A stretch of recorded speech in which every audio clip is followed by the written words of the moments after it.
और अब खबर रतलाम से, जहां विधायक कमलेश्वर डोडियार गिरफ्तार हुए हैं। पुलिस ने कमलेश्वर को गिरफ्तार कर जेल भेज दिया। आंदोलन से पहले रतलाम के वंजली से गिरफ्तार किया है। आदिवासी समाज के बैनर तले मांगों को लेकर आंदोलन किया गया। कलेक्टर के खिलाफ भी विवादित बयान दिया था, जिसके बाद ये कार्रवाई करते हुए गिरफ्तारी की गई है। तो इस वक्त की बड़ी और अहम जानकारी से आप सभी को रूबरू करा रहे हैं, जहां पर रतलाम से ये बड़ी खबर है। विधायक कमलेश्वर डोडियार को गिरफ्तार किया गया। पुलिस ने कमलेश्वर को गिरफ्तार कर जेल भेजा है। आंदोलन से पहले रतलाम के वंजली से ये गिरफ्तारी हुई। आदिवासी समाज के बैनर तले मांगों को लेकर आंदोलन, कलेक्टर के खिलाफ भी विवादित बयान दिया था, जिसके बाद ये गिरफ्तारी।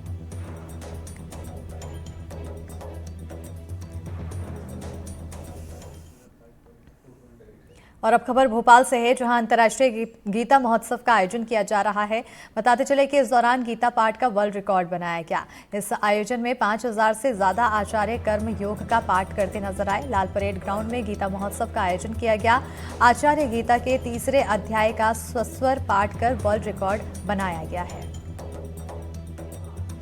लाल परेड ग्राउंड में गीता महोत्सव का आयोजन किया गया। गीता के 3रे अध्याय का सस्वर पाठ का रिकॉर्ड बना है। अंतर्राष्ट्रीय गीता महोत्सव का आयोजन आज भोपाल में देखने को मिला, जहां सीएम डॉक्टर मोहन यादव खुद इस कार्यक्रम में हिस्सा लिए और गीता का पाठ करते हुए भी इस दौरान नजर आए थे। 5000 से ज्यादा आचार्य ने मिलकर इस आयोजन में सम्मिलित होकर गीता का पाठ किया।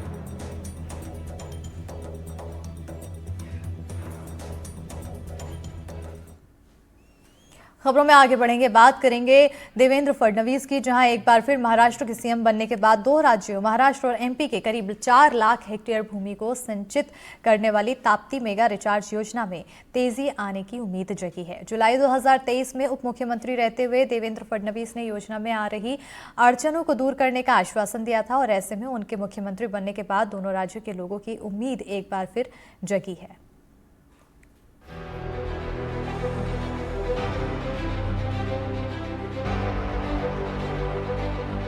बैतूल जिले के मुल्ताई से निकलने वाली ताप्ती नदी महाराष्ट्र और गुजरात से होकर अरब सागर में मिलती है। इस नदी को लेकर साल 1978 में एमपी महाराष्ट्र की संयुक्त सिंचाई परियोजना अपर ताप्ती योजना शुरू की गई थी, लेकिन महाराष्ट्र के अमरावती जिले में मेलघाट टाइगर सेंचुरी के बनने के बाद इस परियोजना पर मानो ग्रहण लग गया। पूरा इलाका डूब क्षेत्र में आ गया, जिससे योजना ठंडे बस्ते में चली गई। साल 2000 में दोनों राज्यों के इंजीनियर्स ने ताप्ती नदी में एक कुदरती फॉल्ट की खोज की, जिसमें पानी भूमिगत रूप से पुनर्भरण किया जा सकता है, जिसे तकनीकी भाषा में बजाड़ा जोन कहते हैं। इसके चलते एक नई ताप्ती मेगा रिचार्ज योजना तैयार की गई। 2014 में प्रधानमंत्री मोदी के सत्ता संभालने के बाद इस योजना में काफी तेजी आई। जानकारों के मुताबिक इस योजना से ताप्ती नदी में कोई बहुत बड़ा बांध नहीं बनेगा और न ही खेती की कोई जमीन डूब क्षेत्र में आएगी।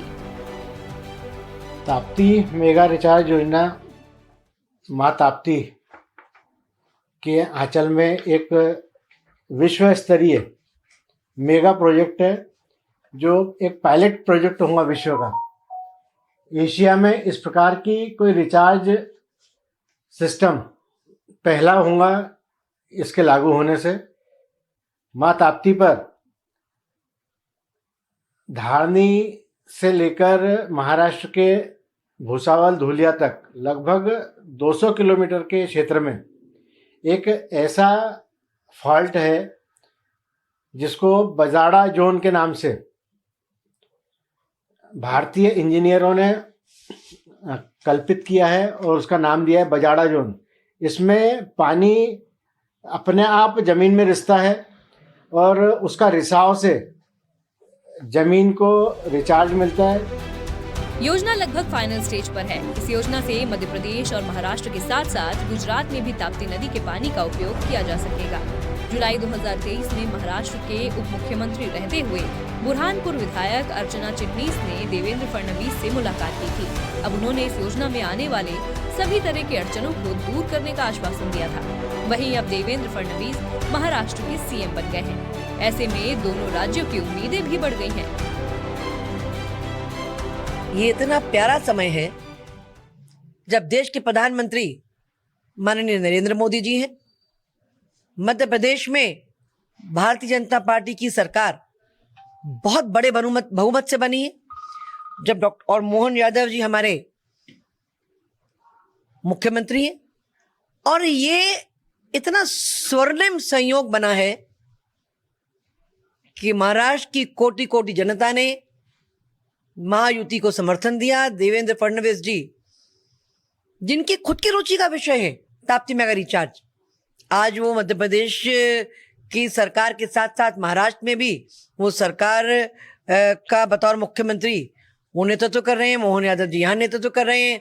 ऊपर हम सबके लिए, जिनको हम कहते हैं मोदी है तो मुमकिन है, ऐसे प्रधानमंत्री बैठे हैं। तो आपको बताते हैं क्या है ताप्ती मेगा रिचार्ज योजना। योजना पर 19,000 करोड़ रुपए का खर्च आएगा। सालाना 90,000 करोड़ लीटर पानी का पुनर्भरण होगा। एमपी में 1,23,000 हेक्टेयर क्षेत्र में सिंचाई होगी। वहीं महाराष्ट्र के 2,34,000 हेक्टेयर क्षेत्र को पानी मिलेगा। बुरहानपुर खंडवा जिले के कई क्षेत्रों को सीधी सिंचाई से फायदा मिलेगा। जानकारों के मुताबिक भूमिगत जल पुनर्भरण से वाटर ग्राउंड लेवल तो बढ़ेगा ही, साथ ही भूजल की गुणवत्ता में सुधार और पर्यावरण का संरक्षण आसान होगा। क्षेत्र में केले की खेती भी ज्यादा होती है। हम मीडिया के माध्यम से सुनने में आता है कि एक बड़ा प्रोजेक्ट जो है ताप्ती मेगा रिचार्ज योजना, ये बुरहानपुर और महाराष्ट्र दोनों के लिए फायदेमंद है। असल में हुआ क्या है, जमीन से लोगों ने पानी का इतना निकाल लिया है जमीन के अंदर से, नलकूपकरण कर करके, क्या 1000 फीट के ऊपर भी हमको पानी नहीं मिलता तलाशने पर। और इसके बनने से क्या होगा, जमीन में एक जहाँ पानी था वह खाली गैप निर्माण हो गया है। जब हम ट्यूबवेल कराते हैं तो 600-700 फीट पे जाने के बाद में गैप लग जाता है, यानी वहाँ पानी का सोर्स था, पहले पानी बहता था। तो इसकी जो कैनाल निकलेगी सतपुड़ा पहाड़ी के किनारे से, तो उसमें जब पानी रहेगा तो पानी धीरे धीरे जमीन में जाएगा, और वो पानी का जब भर जाएगा तो पानी का लेवल ऊपर आएगा। तो हो सकता है इससे कि हमारे यहाँ पर 300, 250, 400 फीट पे पानी का साधन किसानों के पास उपलब्ध हो जाए आने वाले दिनों में। और माननीय देवेंद्र फडणवीस जी जो भी महाराष्ट्र के मुख्यमंत्री हुए हैं, तो हम किसानों की ओर आज जगी है कि उनके नेतृत्व में और हमारे यहाँ के जनप्रतिनिधियों के प्रयासों से अति शीघ्र यह योजना फलीभूत होगी।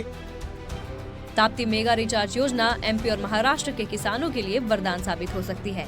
अगर प्रस्तावित योजना हकीकत का रूप लेती है तो ये भारत ही नहीं बल्कि दुनिया भर में इस तरह की अनूठी परियोजना होगी। एनडीटीवी के लिए बुरहानपुर से शारिक अख्तर की रिपोर्ट।